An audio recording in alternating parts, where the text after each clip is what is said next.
Perfect পরিবার বলে বোধহয় কিছু নেই। আমার তো তাই মনে হয়। কোনো পরিবারই পারফেক্ট নয়। প্রত্যেকটা পরিবারেরই বিভিন্ন রকমের গল্প আছে। বিভিন্ন রকমের চড়াই-উতরাই আছে। বিভিন্ন রকমের কষ্টের, আনন্দের ঘটনা আছে। এই সবকিছু মিলিয়েই কিন্তু একটা পরিবার গড়ে ওঠে। পরিবারকে আমরা বলি একটা ইনস্টিটিউশন। এই পরিবারের মধ্যেই কিন্তু অনেক কিছু ঘটে যায়। কখনো পরিবারের মানুষগুলোর মধ্যে সম্পর্ক ভালো থাকে, কখনো খারাপ থাকে, কখনো কষ্টে আমরা কাছে আসি, কখনো আনন্দে আমরা দূরে চলে যাই। এভাবে করেই গল্পগুলো তৈরি হয়। আমার পরিবারও এর থেকে খুব একটা আলাদা না। এরকমই চলে। প্রতিদিনের সংসারের কাজ, দৈনন্দিন জীবন, রান্নাবাটি, ঘর পরিষ্কার, খাওয়া দাওয়া, বাজার এগুলো নিয়েই জীবন। এভাবেই জীবনটা কেটে যায়।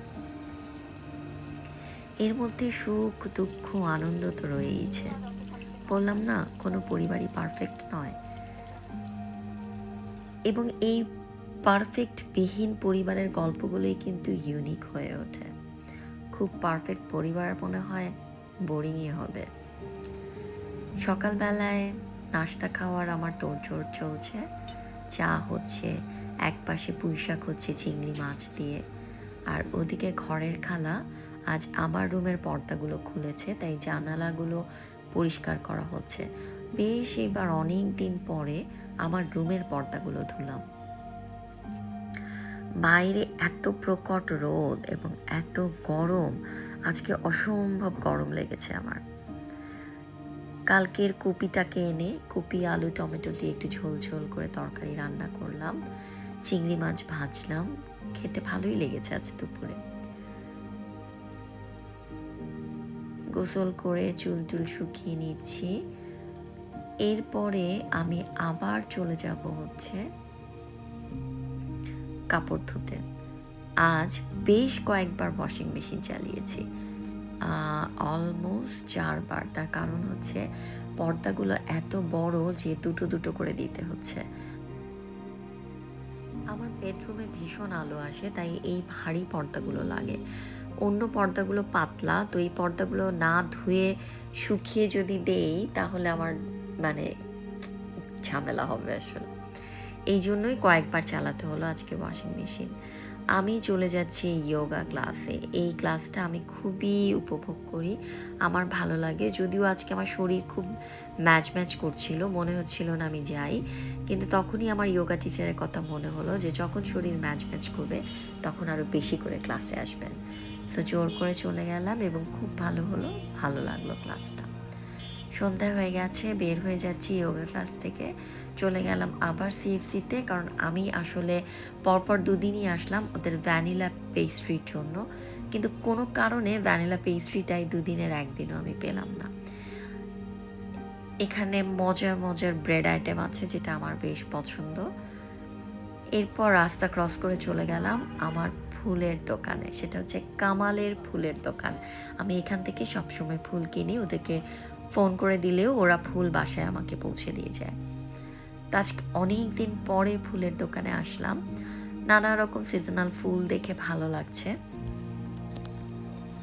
বেশ ভালো সূর্যমুখী দেখলাম। সূর্যমুখী আমার ভীষণ প্রিয় একটা ফুল, তো সেই সূর্যমুখীও কিনলাম। এবং এগুলো ফুলের আসলে বেশ একটু দামি হয় অন্যান্য ফুলের চাইতে। অর্কিড, বাসায় তো আমার নিজেরই বেশ কিছু অর্কিড আছে, তারপরও অর্কিড দেখে ভালো লাগে। এবং ওরা আজকে আমাকে দুটো অর্কিড আবার গিফটও করলো আমি যে ফুলগুলো কিনেছি তার সাথে সাথে।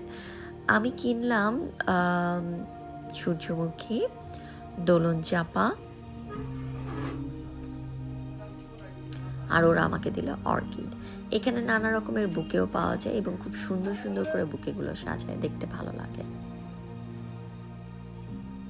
ফুল মনে একটা প্রশান্তি এনে দেয়, আমার তো বেশ ভালো লাগে ফুল। আপনাদের কেমন লাগে জানাবেন। এরপরে বাসায় ফিরে আসার পালা। ফিরে আসছি এবং আমি জানি যে বাসায় আমার জন্য অনেক কাজ অপেক্ষা করছে। বাইরে থেকে ফিরলে ঘরে এসে কাজ করতে ইচ্ছে করে না। আমি সবসময় চেষ্টা করি সব কাজ গুছিয়ে বের হতে, কিন্তু বাসায় আসলে কিছু না কিছু কাজ থেকেই যায়। সেই কাপড় ভাঁজ, সকাল বিকাল দুবেলা তো কাপড় ভাঁজ রয়েইছে। সেগুলোই আবার ঠিকঠাক করছি, কোনটা কোন ঘরে যাবে, কোথায় রাখবো সেগুলো গুছাচ্ছি। 2 সেট পর্দা রেডি হয়েছে, বাকিগুলো এখনও ধোয়া চলছে। অ্যাভোকাডো সালাদ করলাম এবং আজকের অ্যাভোকাডো সালাদটা খুব মজা হয়েছে।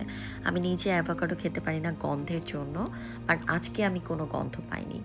আবার সেই কপি আলু দিয়ে একটা ফ্রেশ ঝোল করে সবজি রান্না করা হলো, যেটা আমরা খাবো হচ্ছে রাতে। এরপরে আমি ফুলগুলোর নিচের ডান্ডিটা কেটে পানিতে এগুলোকে সবগুলোকে গুছিয়ে রাখছি। কয়েকটা ঘরে ফুল রাখবো, সেই জন্য কয়েকটা ফুলদানি নিয়ে আসলাম ফুলগুলোকে সাজিয়ে রাখার জন্য। এটা আমার ভীষণ প্রিয় একটা পার্ট, সেটা হচ্ছে ফুল কিনে এনে খুব সুন্দর করে ফুলকে সাজানো।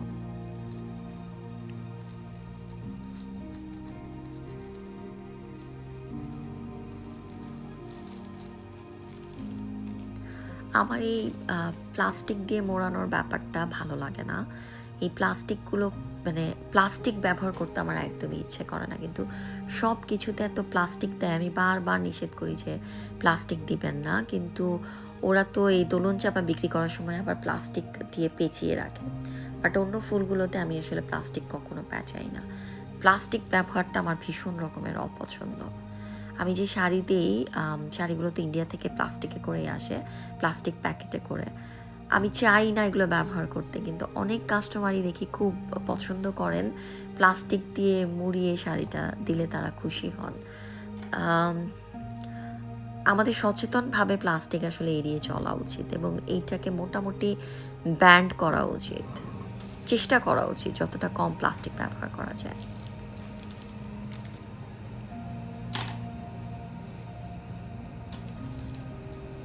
খুবই আনন্দ নিয়ে আমি সবসময় ফুল সাজাই, আমার ভালো লাগে। ঘরে ফুল সাজিয়ে রাখলে আমার বেশ মানে একটা আনন্দ ভাব হয়। আমি কিছুক্ষণ পর পর উঠে যেয়ে সেই ফুলগুলো দেখি কেমন আছে, কেমন করে সাজানো আছে। একবার ডান দিক থেকে তাকিয়ে দেখি, একবার বাম দিক থেকে তাকিয়ে দেখি, একবার উপর থেকে তাকিয়ে দেখি। মানে এগুলো আমার ভালো লাগে করতে।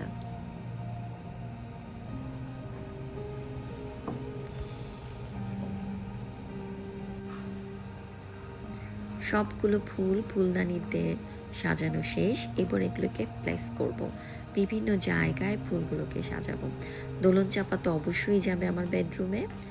আমি অর্কিডগুলো রাখছি হচ্ছে ড্রয়িং রুমে, কারণ ড্রয়িং রুমে আমার আরও বেশ কয়েক রকমের অর্কিড রয়েছে। জানালাতে রয়েছে, ঘরের মেঝেতে আছে কর্নার করে। সো সেই কারণে অর্কিডগুলো রাখলাম হচ্ছে ড্রয়িং রুমে।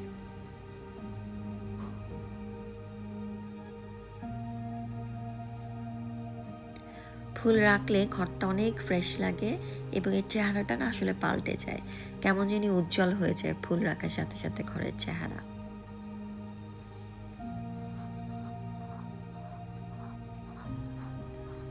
এরপরে দোলন চাপা নিয়ে চলে গেলাম আমার বেডরুমে।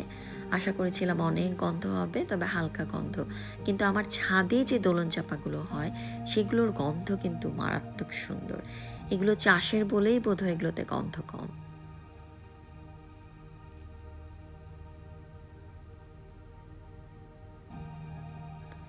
সূর্যমুখীগুলো ডাইনিং টেবিলে সাজালাম এবং আমার রানারটার সাথে খুব সুন্দর ম্যাচ করে গেছে। রানারটা আগেই ছিল, খুব একটা চিন্তা ভাবনা করে রানার পাড়া হয়নি, ব্যাপারটা কাকতালীয় ছিল। এরপর আবার পর্দাগুলোকে ধুয়ে মেলে দিলাম, কারণ বললামই তো আজ 4 বার চালিয়েছি, এটা লাস্ট টাইম। আরও 2টো পর্দা ধুতে হবে, ধুয়ে এগুলোকে মেলে দিব এবং একটু শুকালেই রাতের বেলায় যদি শুকিয়ে যায় তাহলে টাঙিয়ে দিব। এরপর আমি নেটফ্লিক্সে আরাম করে সিরিজ দেখতে বসলাম।